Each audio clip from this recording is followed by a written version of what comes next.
Right, thank you. Thank you all for joining. Just going to get things going as everyone comes in. Good afternoon for everyone joining us today. I'm Ed Long. I'll be your host for this afternoon. Welcome to another Reuters Events Sustainable Business webinar. We're looking at the climate reporting prototype standard that's been worked on by a couple of the representatives in this room right now. So we've got the CDSB, the Value Reporting Foundation, CDP and GRI. So a path towards a sustainable future is through the alignment of standards towards a global system, which harnesses the power of the capital markets to change our current trajectory. There is a lot of work at the moment towards a standard and a common language, and that work's intensifying. And luckily today we've got a great conversation with an incredible panel. Joining us is Jeffrey Hales, Chair of SASB Standards and working at the Value Reporting Foundation. Ravi Adeywardana, the Technical Director at CDSB. Pietro Bertazzi, Global Director, Policy Engagement and External Affairs at CDP. And Bastian, Chief of Standards at GRI. And this is expertly moderated as well by Helle Jorgensen, CEO and founder of Competent Boards. Before I hand over and get everything going, we are looking to make this webinar as interactive as possible, and we will be saving some time at the end for Q&A. So do get your questions in, and we'll endeavour to get those answered in the hour-long webinar. This is also being recorded, and the recordings will be sent out to you before the end of the week, so you'll be able to watch this at your leisure as well. And lastly, I just wanted to acknowledge this is quite a male-dominated panel today. We do factor into diversity as a key point within Reuters events, and we do try as much as possible to make our panels and events as equal as possible. Unfortunately, today that hasn't happened, but I just wanted to acknowledge that before we got going. That's enough from me. I'd like to hand over to Helle now, who's going to be leading the discussion. I hope you all enjoy the next hour. Well, thank you very much, Ed, and welcome to you all. And yes, I am apparently the representation of the female gender. It might also be in terms of age, and I cannot tell you how much I have been looking forward to today. It's about 30 years since I wrote my master thesis with the title Informative and Through and Fair Environmental Reporting. Since then, I've been supporting many of the standards that we have with us, frameworks, etc., that are with us today. I've seen, how we have said, oh, we should do this or this. Now I can't tell you how much the fact that we're now seeing the convergence and actually having the IASB, the IFRS, and I can tell you there is an alphabet soup in the financial space as well, but those are all of the international accounting standards, international financial reporting, etc. And we're now seeing this conversion. So I am thrilled to be with you, and I'm hoping that we, after this hour, will get a very clear picture of where are we going. But perhaps first and foremost, Ravi, if I can start by asking you, how do we get here? You've been working on this for a long time, and so have all of your colleagues here. So how do we get here? That's a fantastic question. Thank you ever so much for the introduction and for inviting us on this panel. So there have been some really big trends recently, in particular in the last 18 months. And there's genuinely been a real groundswell of demand from all stakeholders to really understand sustainability issues and how they can have a financial risk and opportunity on a particular entity, along with the actual contribution of a business on their, in achieving the actual sustainable development goals as well. And those mainstream investors are increasingly integrating sustainability information into their, investment decisions and calling for improved disclosures. From my perspective, and I think others on the panel would also agree, that the 2017 Task Force on Climate-Related Financial Disclosures, an acronym TCFD, created a real seismic shift in that focus of, one sustainability topic, climate, and how that can manifest itself into financial risks. And then late last year, the leading international sustainability organisations and integrated reporting standard setters, all of which are here today on this call, really set out a vision for a comprehensive corporate reporting system and committed to working closer together. And then come 2021, and those leading standard setters are currently collaborating together to support the IFRS on their journey in creating the International Sustainability Standards Board to really create that high quality, understandable, enforceable and globally accepted sustainability disclosure standards to help investors and other participants in the world capital markets really have a really clear and consistent understanding of what really is being told from a business perspective. So that was a little bit of a whistle-stop tour of what, how do we get here, Helle? Fantastic, yes, because that prototype landed almost like a present in December 2020 after a year.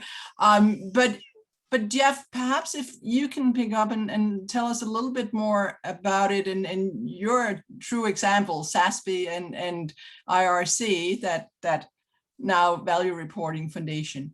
So tell us a little bit about what are you seeing coming down the pipe? I know you're working on all of these things. I know you can't say everything that's going on, but if you, from a company point of view, what are you seeing coming up next?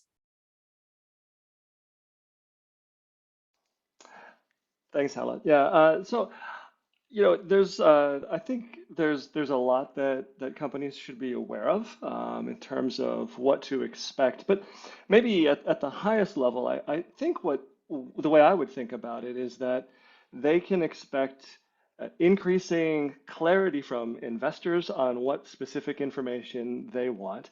They can expect increasing clarity from regulators and legislators on what is going to be required to be a listed company or to operate in particular jurisdictions around the world. So, it's not all going to happen tomorrow, but there is going to be in the next 12 months, I would say, quite a bit of clarity around this, and this is going to come from. And we've already seen it actually, I think, from investors, and you can look at some of the letters that have been put out there from the major asset managers and asset owners, BlackRock, State Street, and others. They've increasingly asked for detailed, specific, industry-specific information that's focused on financial materiality. Regulators are in the process of taking comments and developing what they see as key aspects for their markets, the markets that they oversee.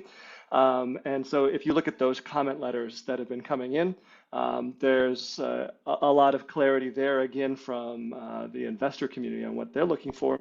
But you're also seeing, I think, for example, clarity from Europe, who's leading the way in many respects from the perspective of mandating additional requirements of companies with regard to what sort of activities they can engage in and what they should be reporting about that. I think we're going to see a lot there. So that's at a very high level. I would say, like, what they're going to see is increasing clarity. In anticipation of that, actually, I think that's a big part of why our 5 organizations, now 4, came together to work on the climate standard prototype last fall. Really to try to see how to show how the existing guidance that's already out there can be useful and used by companies. And I think that's really important because with increased clarity of what's going to be expected, I don't think companies have to wait and see necessarily what is going to be required of them, but actually can they should anticipate that much of what they're going to be seeing is going to be building off of what's already out there. And so one reason why we worked together to put out the climate standard prototype was to share that vision that we have of how the different frameworks and standards that we collectively have provided work well together. And it was also in particular in anticipation of the IFRS Foundation's potential development of establishment of an ISSB, the International Sustainability Standards Board, which they are moving towards, but have not officially made a decision on as of yet. But happy to talk about some of that as well as you like. So that anyway, that's before I ramble on too long. That's how I would sort of see it at an overview. And I totally agree. And we look at IFRS. That's accounting standards that are well accepted in, I believe, 140 countries around the world. So I know that you would say, well, SASB is also, GRI will say our standards also, but we're seeing now that we are starting to get it into the same rigid system, talking as an accountant previously, as that. So from looking at all of these different things now coming together in the standard, do we have the ISSB or not? But just this fact, what do you see that will represent, both from the investor point of view, but perhaps also a broader point of view from the companies that have been using a lot of time and sitting and looking at all different standards and saying, how do we do this? What does this mean in terms of materiality, for example?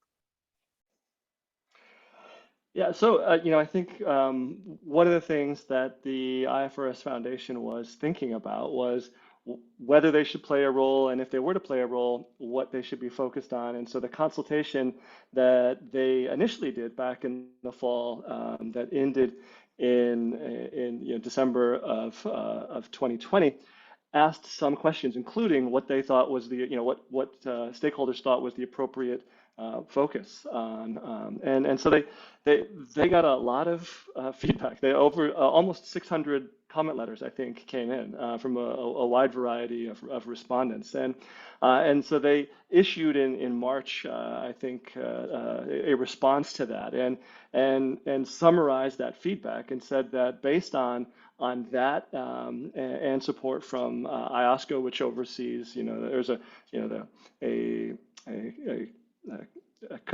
collective of the securities regulators around the world.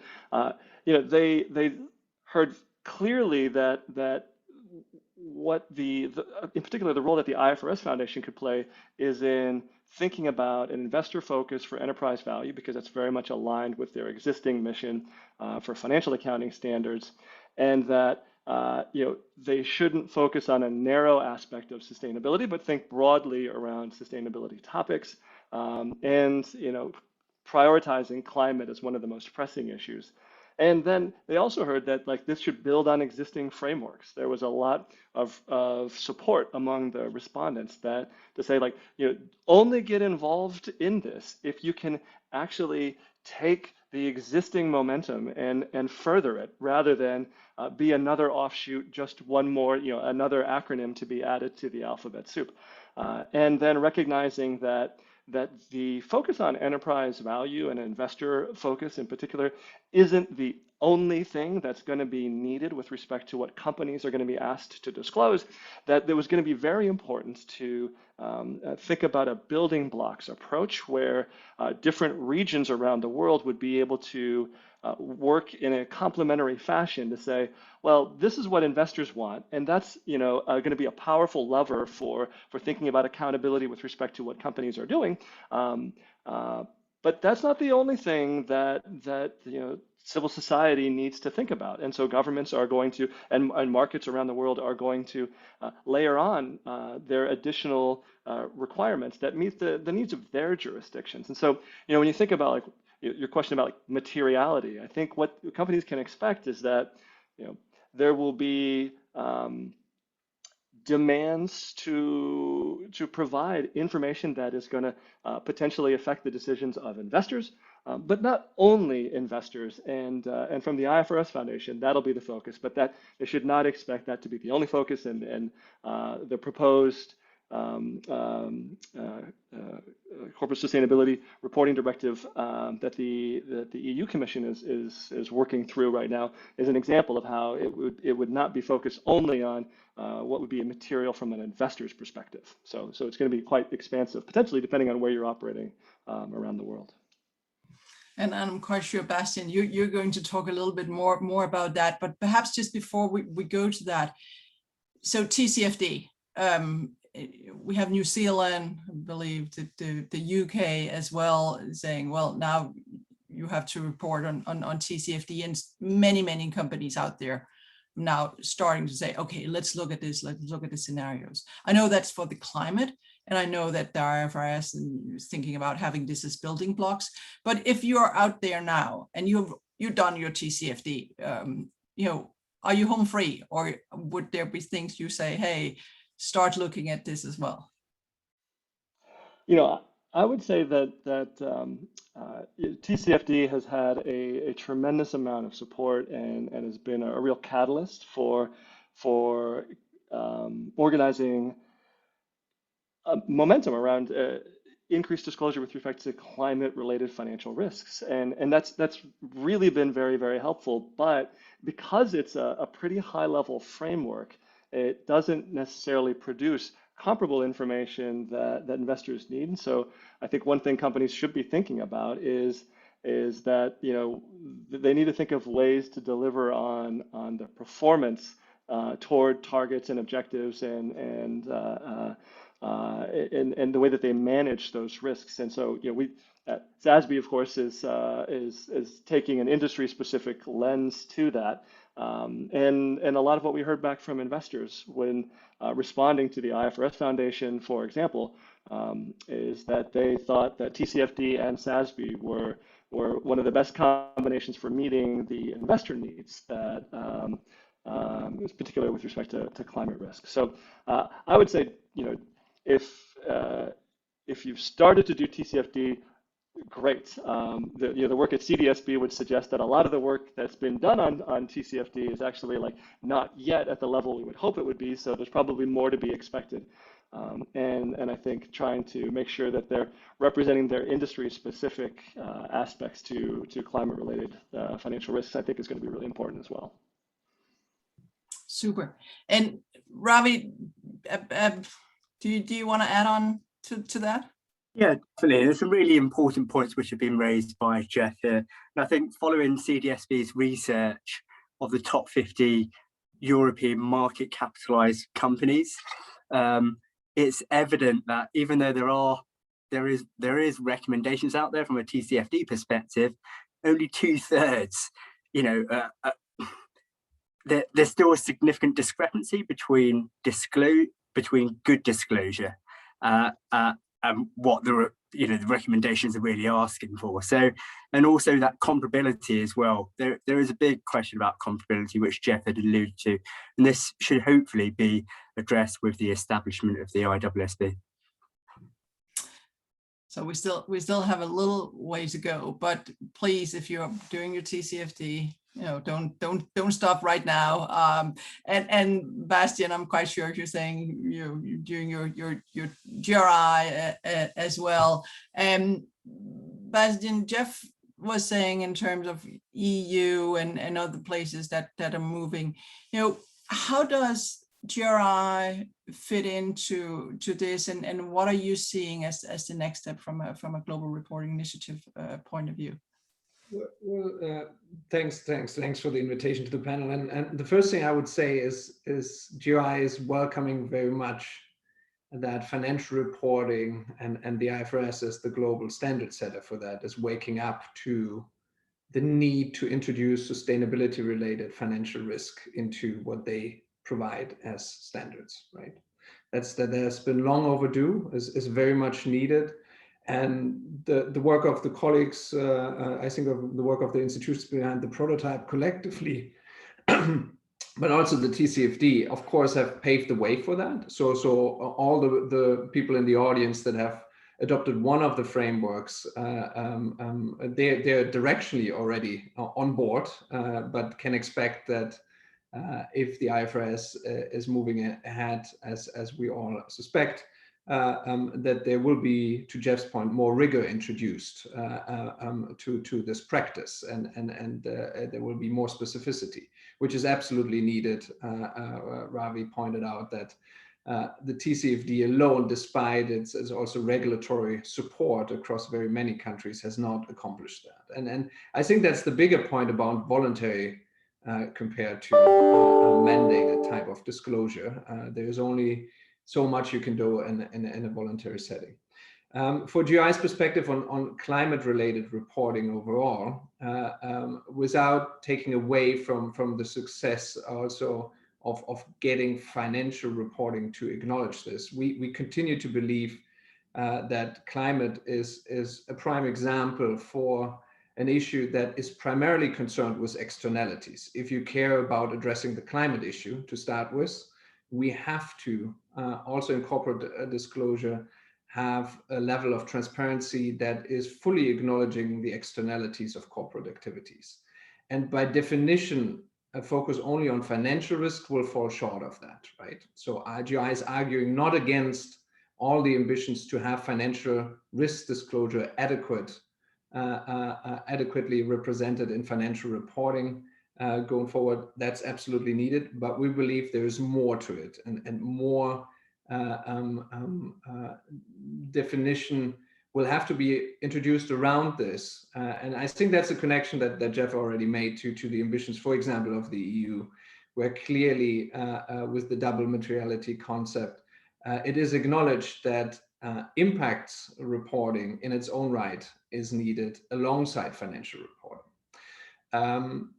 Having said all this, what that practically means is probably that we will be looking at extending to the best possible way the financial reporting within the current parameters that are defining the scope of financial reporting, but there will be additional requirements. And I think it boils down to a very simple reality is in financial reporting, you will find things that will impact financial statements in the more narrow sense, maybe value creation in a more holistic sense. And that's definitely a much needed widening of the aperture, but it will fall short of acknowledging the contributions that every institution is making to the issue of climate change, right? And it is really in the sum total of economic activity that we need to induce more transparency, and every institution needs to change, even if there's only a small contribution to the issue. To address the global challenge, every institution will have to be transparent and see in its own remit how it can change and actually get to the net zero in 2050. And that's the challenge of corporate reporting that GRI will continue to aspire to drive, is how do we get to a net zero? How can we have credible disclosure that underpins that, irrespective of the consideration whether it pays off financially for the institution or not? And Bastian, if we think about it, you know that I was behind the first integrated report in the world, right? And that was to see how do we really combine these different factors? How do we get the value out? And as you're saying, let's the externalities into the balance sheet, yes, but the first step is probably what we're seeing happening now. So, from the EU, from EFRAG, and combined with this, do you see we have a convergence so we don't end up in a situation where, choose this versus this? Well, no, I think there's definitely and I cannot speak on behalf of EFRAG or the EU, but being part of the discussion, I can definitely say there is the ambition to accomplish as much as possible of the convergence now, right? This is not something where we should just repeat mistakes that have been made in the past, where we've maybe for too long maintained voluntary frameworks alongside each other. So that's, I think, acknowledged by all. But there is, I think, a divide in terms of ambition.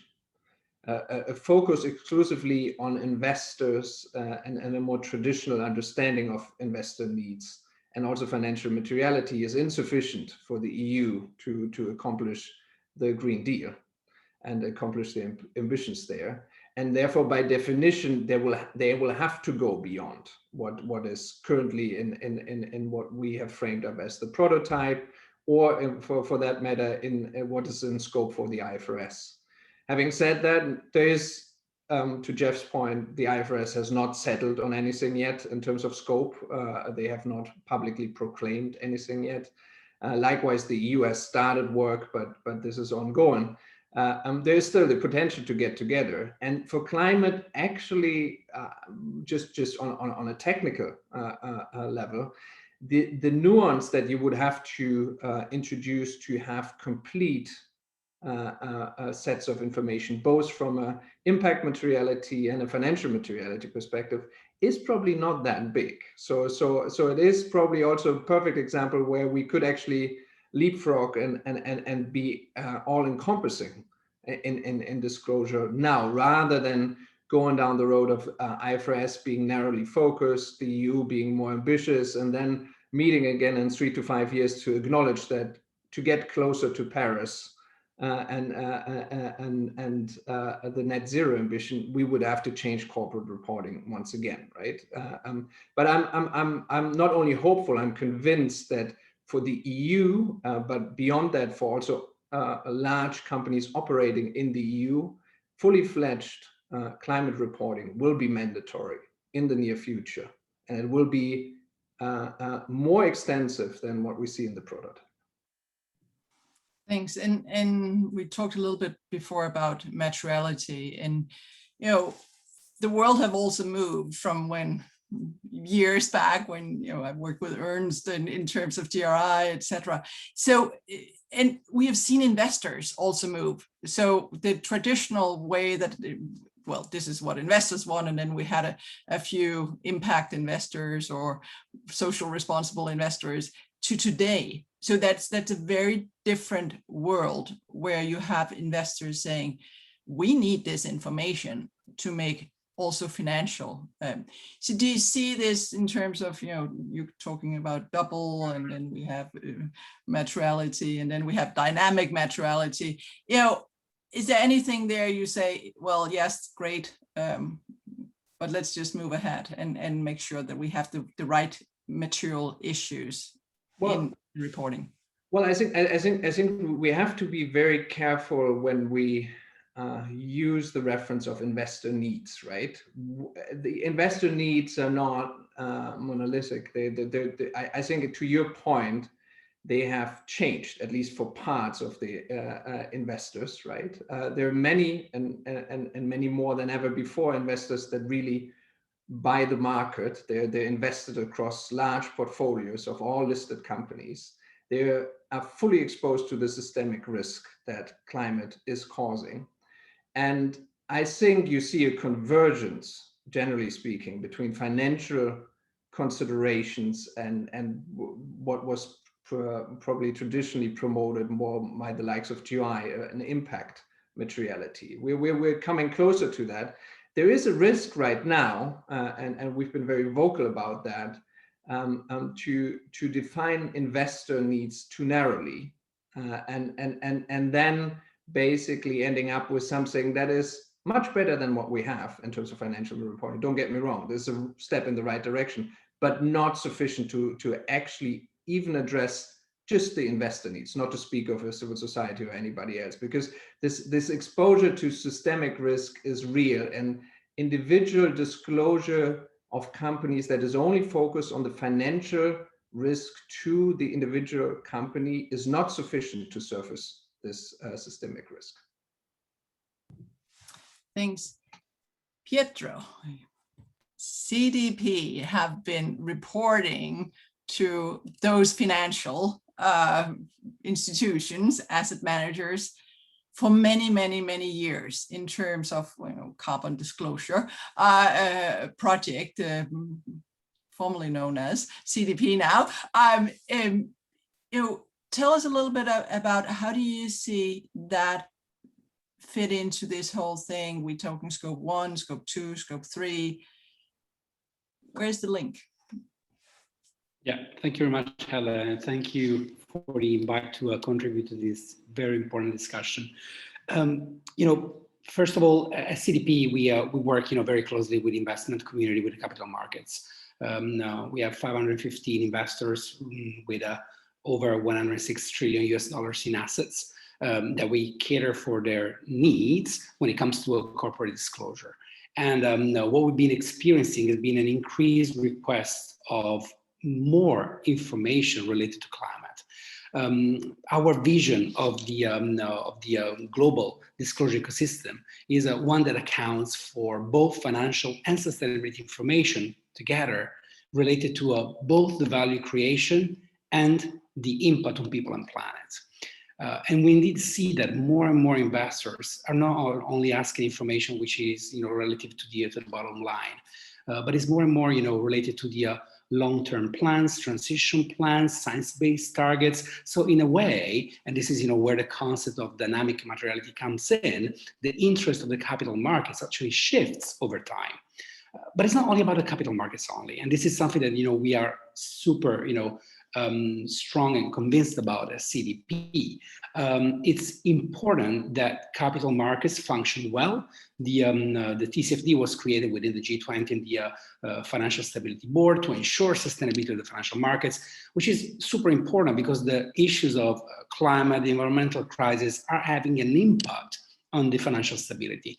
And that's super important. But at the same time, we should allow the markets to function to allocate capital flows towards the global policy agenda of the Paris Agreement, so to keep temperature raised well below 2 degrees, actually 1.5 degrees according to the latest science, or to the Agenda 2030 on sustainable development. So I think the markets play those two roles. They should be financially stable, but they should contribute to the policy agenda. And in that sense, we're supportive of a double materiality point of view. When it comes to the role that CDP plays, of course, I was I was tempted to come in a bit earlier when TCFD was discussed. The TCFD recommendations were adopted in 2017, and already starting in 2018, CDP modified the climate questionnaires to align with the TCFD. So ahead of the policy momentum we're having at the moment, coming in terms of mandating TCFD-related climate disclosure or TCFD-based climate disclosure, ahead of this huge momentum, we've actually been helping many companies to operationalize the TCFD recommendations, which, I agree, they're not standards, they are recommendations, but we help companies to disclose information on our platform. And this is, the way that we see, the link with the current efforts. Of course, at the end of last year, it was, I think, December 2020, when the 5 organizations, CDP, CDSB, GRI, IRC, and SASB got together and created this climate standard prototype.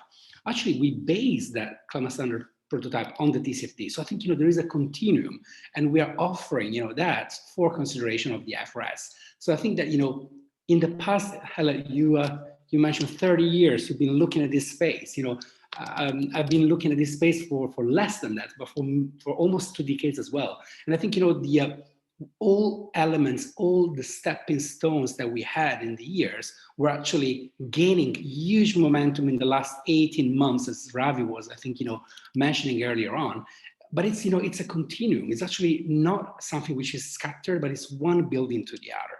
And, at CDP, we want to continue to support a movement, as we did in 2018 with the TCFD recommendations. We're ready for the IFRS standards to be, created. Well, of course, with the climate first approach, we're ready to operationalize them in our disclosure platform to help, the companies to comply with those standards, as well as, to offer the disclosures in a structured way so that capital markets actors, as well as, NGOs, governments, science, academia can actually use and can take, those disclosures, because we just don't need to disclose information. We need to use that disclosure.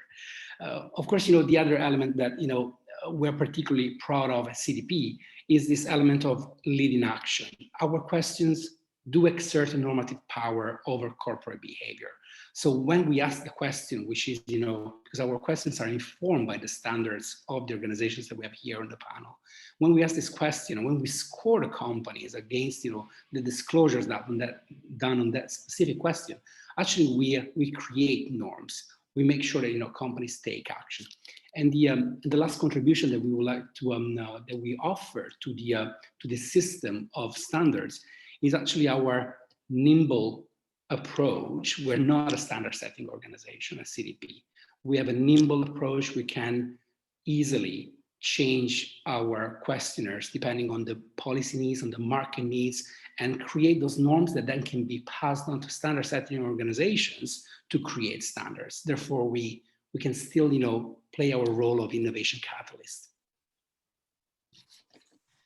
And the power of procurement when all the organizations also go out and ask their suppliers. So I want to start with the questions, and I should say we have a few, but please do send in your questions. The first one that Ed, you've been kind enough to send to me is, what is the timeline for your new consolidated framework? And what do you recommend companies do in preparation for this new reporting standard? Ravi, is that you? Yeah, of course. Happy to take this one. So timelines. So the timelines which have been disclosed by IFRS are fairly open at the moment. They are, very much in the construction phase of their thinking, and further details will be disclosed later on this year. With regards to what preparers should do in the interim, as Jeff had alluded to earlier, I think it's very important to be cognizant of what IFRS is planning to do. They're very much using a building blocks approach. So if you read in between the lines, a lot of what companies are already doing, they will have to do, going forward. So TCFD, for example, continue on that journey, because having just come from a corporate where I was for the past 6 years at the forefront of TCFD and other sustainability disclosures, it takes time to get people on board and create that management change which is really required. So don't leave it too late, guys. Please start now, because it's really important. It takes a tremendous amount of time to actually get the cogs moving from a corporate perspective and create that necessary change, because change is what we're all after. I think all of the panelists would agree here. And one of the things, thanks for that, Ravi, but one of the things that I feel is very important, clearly from a competent board's point of view, is how do we ensure that this is not, with all due respect, people in a department sitting and putting these reports out, but without really having the oversight of the board of directors, really having the board of directors being part of the conversation. What is material? What are we actually putting out there? I don't know, is that Ravi, you or Jeff, that I can ask that question? Oh. Yeah, I have to make a start. So I think it's very important, if you look at TCFD recommendations, there are 4 recommendations. The first one being governance and strategy. So there's no real escape here. Ultimately, when you're talking about financial material issues, it goes all the way to the top. There could be potential ramifications in how a company ultimately reports on their financial disclosures, if it's a here and now issue, or whether it's something more strategic, which pans out over the medium and long term. So there's no real escape. And I don't think management are trying to escape this either. Maybe that's incorrect terminology from my perspective, but it is something which needs to be managed by them, and they need to empower their workforce with regards to building that capacity to understand these new nuances, which are very important to the investor community. And I know, Jeff, in terms of the IRC and integrated reporting, was very, very clear that you needed to have the governance, Ravi, as you're saying. But if you look in, I believe that in terms of the ISB on management commentary that's been put out, there's actually nothing about that the board of directors should be in and looking at it. I'm hoping that that is a mistake, but I'm glad to hear that you say that definitely needs to be overlooked. Jeff, did you want to come in? And then I see Bastian. Yeah, I would just echo everything Ravi had just said, and say that we've definitely seen that this is it's a journey. I think the market understands that it does take time for companies to gear up on these things, and so they often just look inside their organization and see who they can put on a given task, and as they start to have to like manage more information and the controls around that information, it's going to take some time. But we've seen traditional sustainability professionals, health and safety professionals moving into more of like C-suite type roles where they have to start engaging with the finance function, with the CEO, the CFO, the COO, and the board of directors to actually help connect the dots between strategy and the sustainability activities the company's engaged in. I did want to mention just one thing that I think that, like, in addition to don't wait, which Ravi's point was, like, don't wait to start getting ready to report. I totally agree with that. But I will say, like, don't wait and see what happens. Like these efforts are ongoing, and in the EU, at the IFRS Foundation, they are not decided yet, and so there is time to engage and have your voice be heard. In fact, the latest round of consultations at the IFRS Foundation ends today. I've been tracking that. There were 85 comment letters last night, 95 this morning, 104 at the time of the start of this panel. There are probably more now. I'm a professor, and so I understand that the day of the deadline is when the students submit their work. And so we're definitely seeing a lot of that. But this is like a real opportunity for companies to have a seat at the table and help to shape what the reporting environment is going to look like, so that they can not just comply with what's being asked of them, but make sure that that fits their reporting needs as well. The reporting needs of the companies should not be lost in the mix of all this. Thanks, and I totally agree. It's also for people to learn to speak the language of the CFO, learn to speak the language of the board is so important, because otherwise what I'm seeing is that we have these two groups that are really maybe want to do exactly the same, but not speak the same language.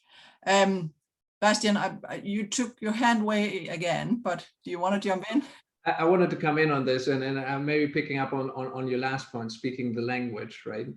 I think the reality is that there will be more and more jurisdictions where it will fall among the responsibilities of boards to take care of the sustainability performance, both from a financial perspective and from an impact perspective. We've seen that already at play in the EU, where some of the member states have translated the already existing non-financial reporting directive also into board responsibilities, where the CFOs, the audit committees, the full board in many countries is directly responsible for the information that is publicly provided, right? And that's a trend that will continue. If you look at the speech that the head of the SASB gave yesterday, I mean, one implication of these type of rulemakings will be that boards are responsible in the end, and we will basically see this type of information provision being lifted on the same level that traditional financial reporting is on right now. And this will happen probably much faster than some have anticipated, but it is a key element of making this whole system work, because there's a lot. We've talked about comparability, we've talked about consistency of information provision, quality of information. All these issues can only be addressed if the systems that we've developed over more than 100 years to make financial reporting consistent, if they're applied also to sustainability information. And sustainability information is more qualitative, is different in nature, but a lot of the things that have been developed for financial reporting or corporate reporting, as it is currently mandated in most jurisdictions, these systems also work, and including the governance setups also work for sustainability information. But what it requires is that also the boards are able to speak that language and have competent people that actually in the past probably it was not a selection criteria to understand sustainability issues, right, in the wider sense. Now that by definition will have to be one, certainly in light of the regulatory developments. Well, I can tell you that there are a lot of board of directors that are signing up for the programs we're doing, so they're getting the message. Pietro, there is a question relating to not the TCFD, but the TNFD, the Task Force for National. Yeah, you go. Yeah, I can go. No worries. Task Force. Let me try to get it right. Task Force on Nature-related Financial Disclosures. I got like very lucky, to manage to say that. No, jokes aside, Helle, I think that I was thinking to mention that the perception of the 1,000 flowers blooming in our space, the alphabet soup, the perception of confusion is actually understandable, but as a flip side, which basically means that there is so much attention on those topics. So I wish that 20 years ago we had this amount of energy, stamina of people that wanted to do this. We would have been much more ahead of the curve now. So I think that the work that the Task Force on Nature-related Financial Disclosures is planning to develop is incredibly respectful, is incredibly important as well. I mentioned, and I think other fellow panelists earlier mentioned that you cannot really tackle climate without looking at a broader approach. I think Bastian mentioned the holistic approach. Indeed, at CDP, we believe that the climate crisis cannot be tackled without looking at the broader environment. And that's why we're expanding our remit towards the broader E of the ESG. But indeed, the TCFD work will be incredibly important to look at the element of nature in the context of the environment, in the context of climate. So we'll do an amazing job, as the TCFD did. And we all spoke about how much TCFD has been creating the momentum on mandatory disclosure, on increasing the number of companies looking at climate when it came to disclosure. So the TNFD has the potential to do the same. It would be critical for the TNFD to be aware of and to dovetail their work with the work of the IFRS Foundation. Because indeed, it is, in nature, very similar, but as a matter of fact, as the IFRS has a climate-first approach, building on the great work done to date on the topic of climate, we may need still to create a bit more those behaviors, those norms that I was mentioning earlier on the topic of nature, before being ready to develop the standards. So I wish TNFD will, realize, their ambitions as soon as possible and allow in a speedy, translation of those recommendations into standards, as now the IFRS has planned to do for the climate-related information. Thanks. Yeah, and I guess neither the climate or biodiversity crisis are waiting for us. So there is a question here. In terms of corporate reporting, should companies continue to report on all of the standards, GRI, SASB, TCFD, CDP, et cetera, it takes a lot of time for organizations. Is it worth it? Should they consolidate their approach? Okay, anyone just who want to take that one? Bastian? Yeah. Well, I think the reality of the prototype, it is demonstrating that if you are already invested in one of those approaches, you are by definition also responding to most of the requirements in the frameworks and questionnaires of the others, right? I would say here that directionally there is for years already a lot of alignment between these different frameworks. This has been also reconfirmed not only in the prototype, there was also an earlier work done under the corporate reporting dialogue. So to future-proof your work now, it is much more about following very closely the developments, which will all be in the public domain of what the IFRS is doing, of what the EU is doing, and orientate your reporting towards that. But to Ravi's point, I think in climate reporting, you start with actually getting this accounting practice in place in your organization. And that's where the most heavy investment is, right? You need to understand your exposure in terms of scope 1, 2, and 3. And for those that haven't done that yet, it's definitely about time, because in any future scenario, even in the most narrow one where we only look at financial risk, you will have to have a full understanding of that.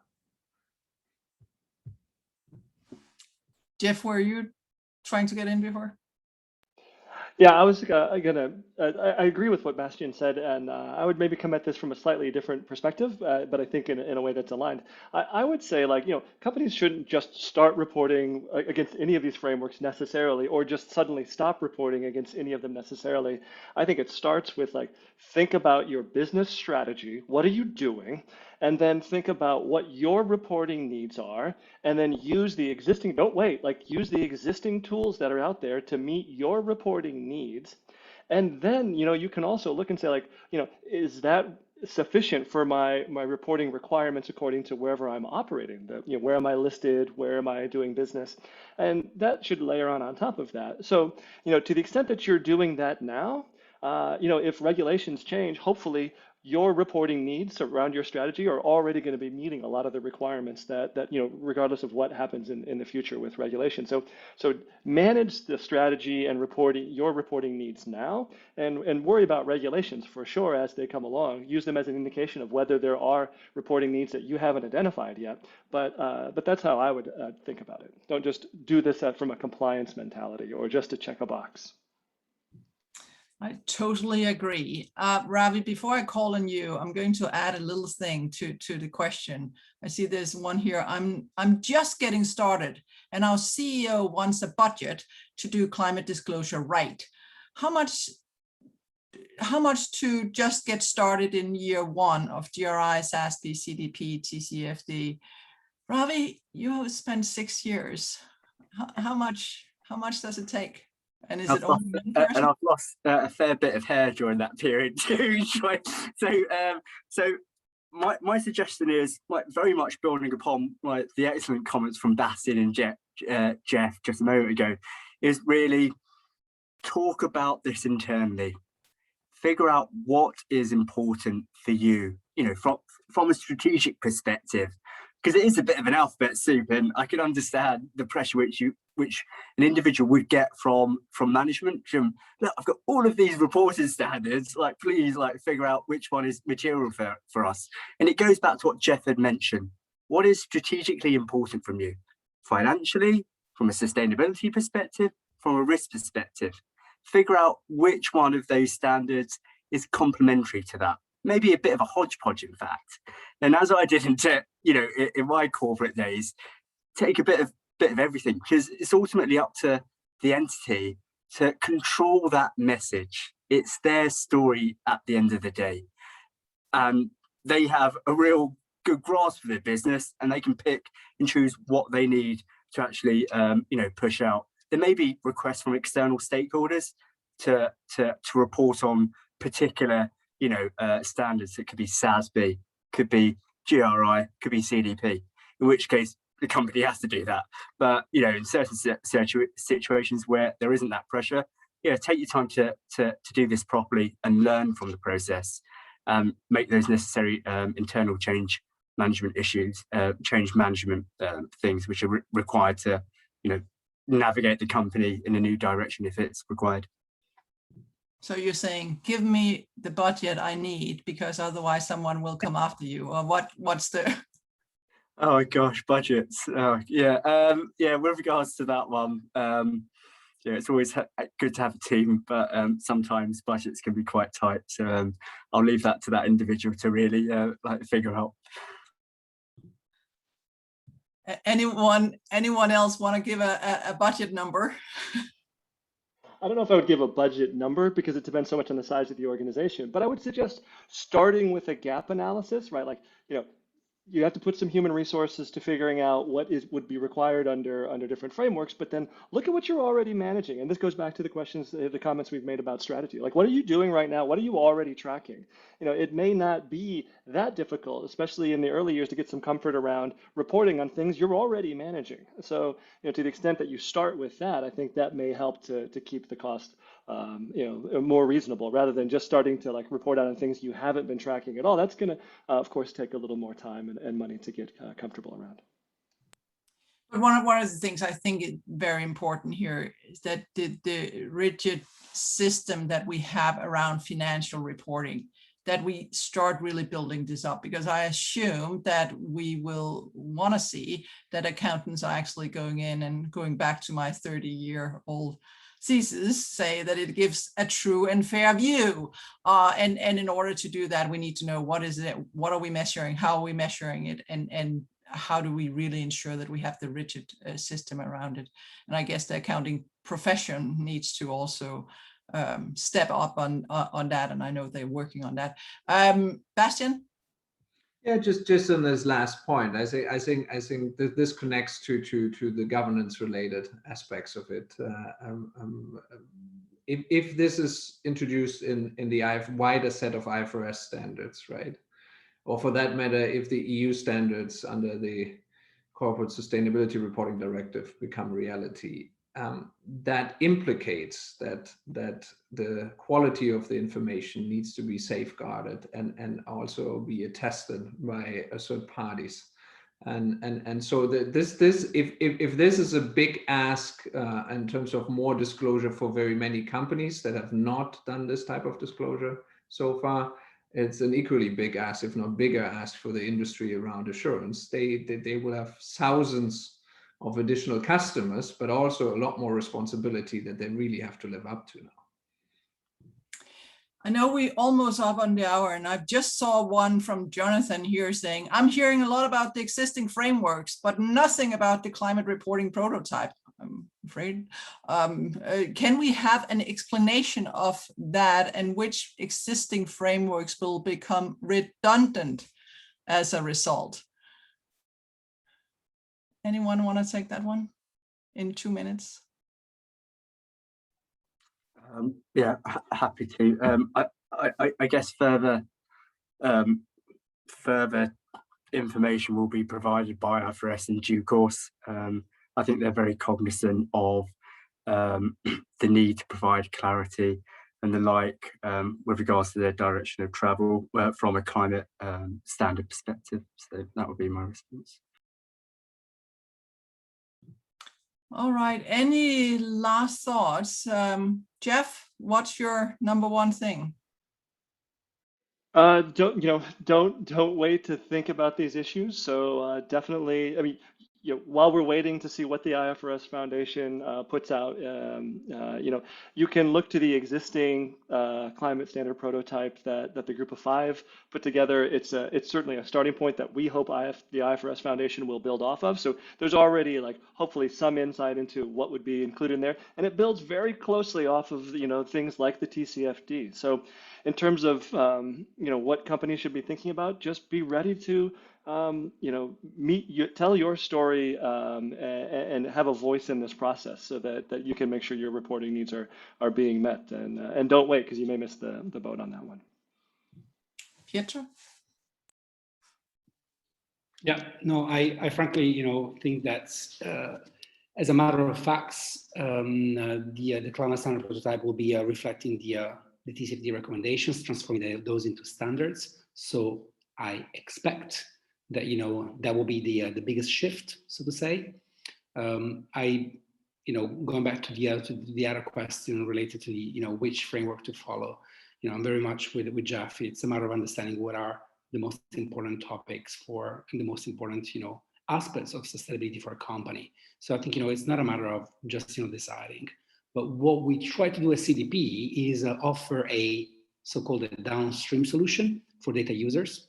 Because we use our structure, our platform, to structure the data, to structure disclosure, and therefore help data users to better use the data disclosed by the companies. And this could lead in the longer term to an harmonization of the way that the data is requested.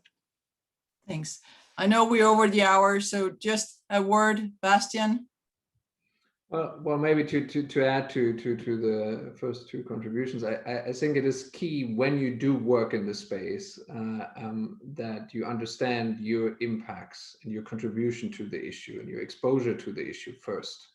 So when in doubt where to invest, it's there, because irrespective of it is whether it's narrow financial disclosure or fully fledged sustainability disclosure going forward for your company, if you don't understand your exposure and the impact that you have on the issue, you won't get very far. And it's so basic accounting practice around emissions and also your regulatory exposure. That's definitely a good investment in any case.